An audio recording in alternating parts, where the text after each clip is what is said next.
नमस्कार छात्राओं। पिछले वीडियो में हमने नातेदारी का अर्थ समझा था, उसके भेदों के बारे में चर्चा की थी और कितने प्रकार के हमारे नातेदार होते हैं और साथ ही साथ उन नातेदारी व्यवस्था में किस किस प्रकार से हमें अलग अलग प्रकार के संबंधों को निभाना होता है, उससे संबंधित क्या नियम होते हैं, इन सब के बारे में चर्चा की थी।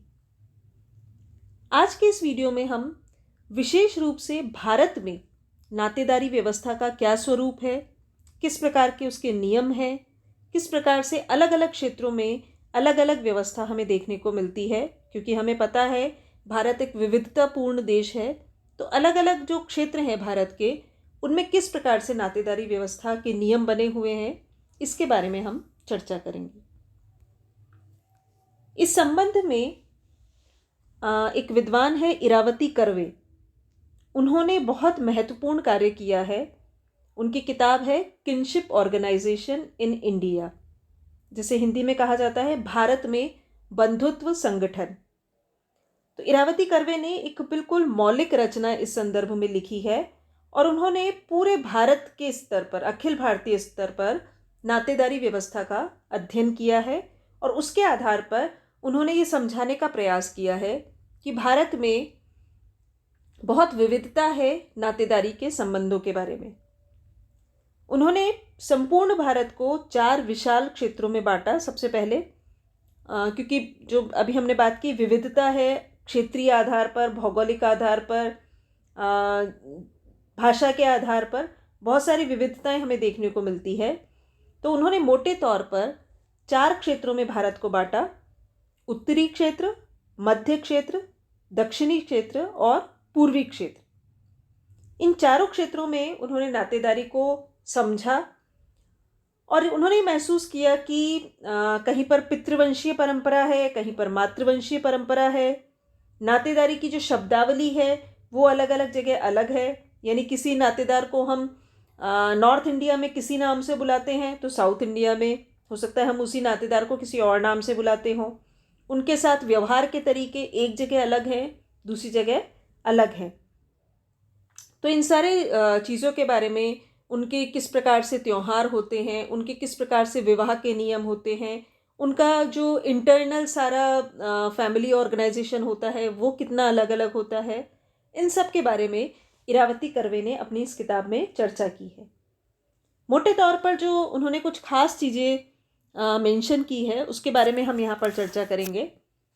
पहला उन्होंने कहा नातेदारी समूह संबंधी भिन्नताएं, यानी नातेदारी समूह जो होते हैं उनमें किस प्रकार से संबंधों में भिन्नता होती है। इरावती कर्वे ने नोटिस किया कि उत्तरी क्षेत्र में ज़्यादातर पितृसत्तात्मक परिवार होते हैं। पितृसत्तात्मक होने के साथ साथ में वो पितृवंशीय और पितृस्थानीय भी होते हैं, यानी परिवार में जो सत्ता है वो पिता की होती है, पिता के नाम से ही वंश चलता है और पिता के स्थान पर ही, यानी पिता के निवास स्थान पर ही आगे की जो पीढ़ियां हैं वो रहती है। तो ये जो परिवार हैं नॉर्थ इंडिया में, उत्तरी क्षेत्र में इस प्रकार की फैमिलीज पाई जाती है। दक्षिण क्षेत्र जो है उसमें पितृसत्तात्मक परिवारों की प्रधानता तो है परंतु सार्वभौमिक नहीं है, यानी दक्षिण के कुछ क्षेत्र ऐसे भी हैं जिनमें ऐसे समुदाय निवास करते हैं जो कि मातृवंशीय हैं और मातृस्थानीय हैं और मातृसत्तात्मक भी हैं, यानी जहाँ पर माता की सत्ता चलती है, माता के नाम से ही वंश चलता है और माता के जो स्थान है वहाँ पर एक परिवार रहता है।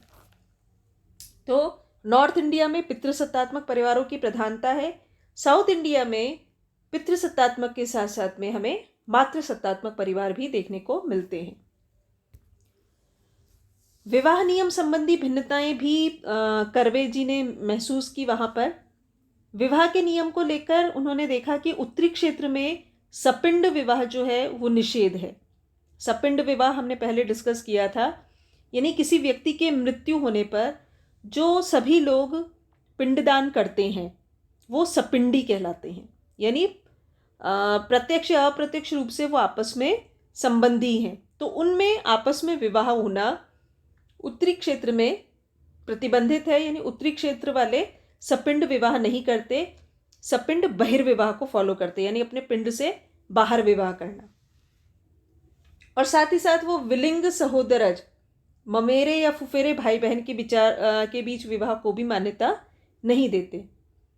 और दूसरी चीज़ जो उत्तरी भारत में उन्होंने देखी कि यहाँ पर कन्या विनिमय भी नहीं किया जाता, यानी एक फैमिली और दूसरी फैमिली में कि बेटे की शादी इस फैमिली की बेटी से कर दें और इस फैमिली के बेटे की शादी उस फैमिली की बेटी से कर दें, जो कि कई जगह पर होता है। तो वो कन्या विनिमय जो है वो भी नॉर्थ इंडिया में नहीं पाया जाता। लेकिन साउथ इंडिया में सपिंड विवाह हो सकता है, उससे रिलेटेड कोई निषेध नहीं है।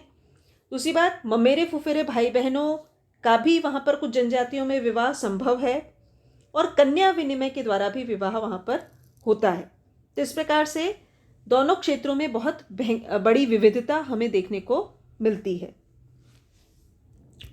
उत्तराधिकार के जो नियम हैं, यानी किसी व्यक्ति की मृत्यु के बाद उसकी विरासत, उसकी संपत्ति और उसकी जिम्मेदारियां किसको मिलेगी, इस संबंध में भी दोनों क्षेत्रों में बहुत विविधता है।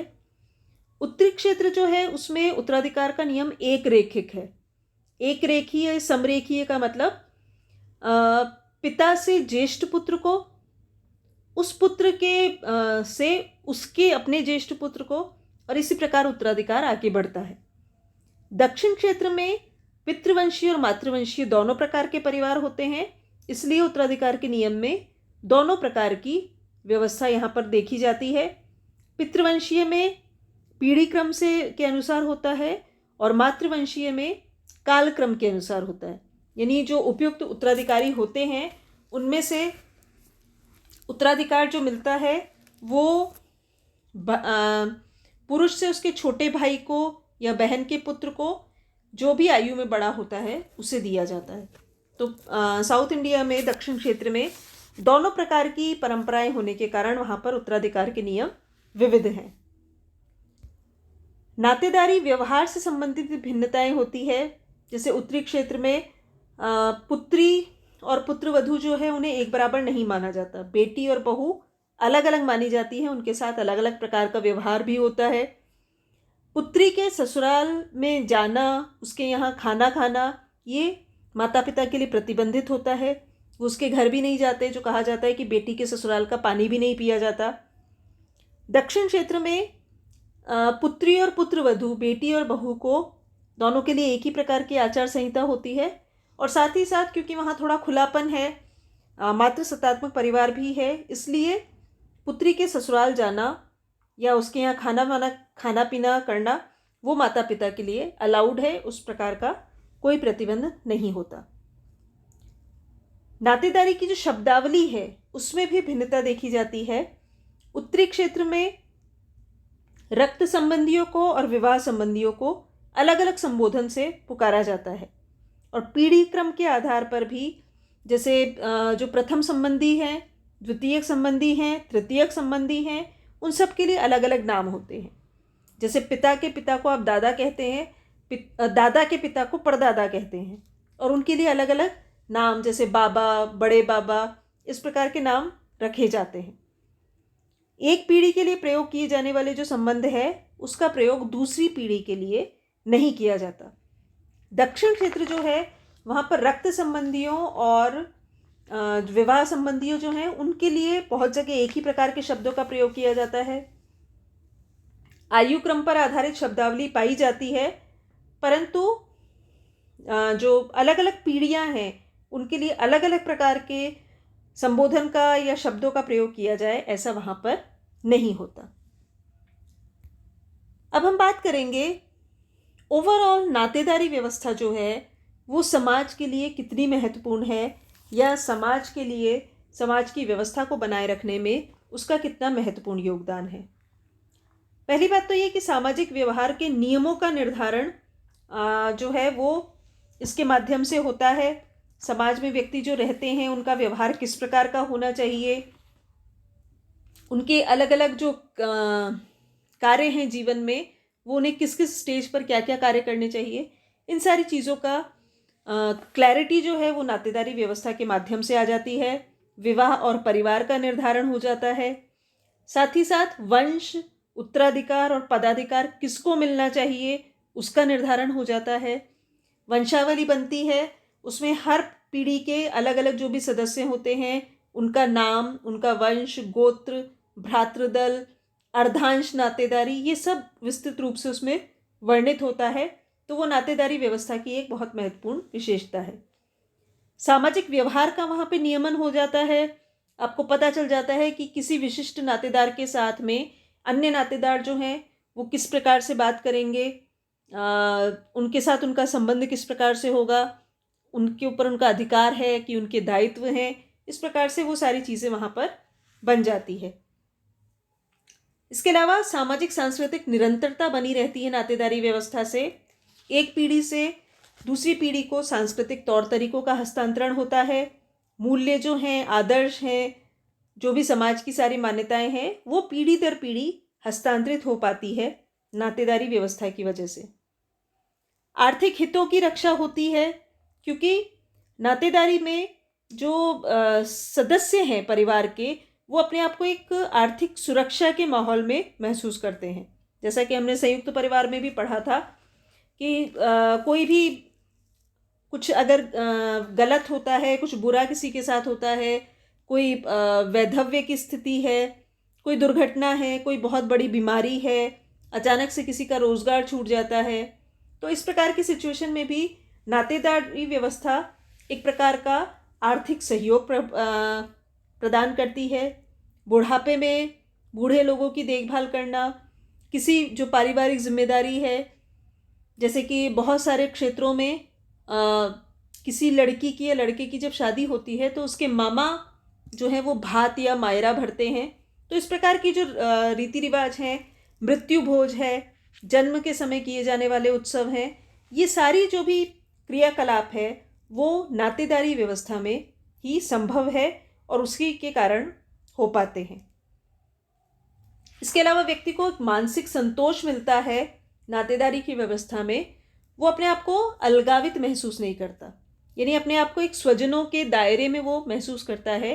हो सकता है कुछ रिलेशंस उसके लिए बहुत अच्छे नहीं हो, लेकिन कोई दूसरे रिलेशन उसके लिए अच्छे हो सकते हैं।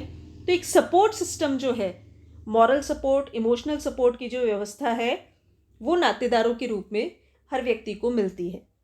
तो कुल मिलाकर नातेदारी व्यवस्था जो है वो समाज की, किसी भी समाज की एक बहुत महत्वपूर्ण व्यवस्था है, जो कि व्यक्ति को अपने परिवार, अपने संयुक्त परिवार से बड़ा एक बहुत बड़ा ग्रुप देती है, जिसमें उसके एक्सटेंडेड रिलेटिव्स होते हैं, विस्तृत जो स्तर पर जो उसके रिश्तेदार होते हैं वो सब सम्मिलित होते हैं, और उन सब के साथ व्यक्ति का टोटल ओवरऑल डेवलपमेंट हो पाता है, उसका समुचित विकास होता है, उसके व्यक्तित्व का समुचित विकास होता है, और साथ ही साथ उसे एक नैतिक संबल उन सब के साथ में मिलता है।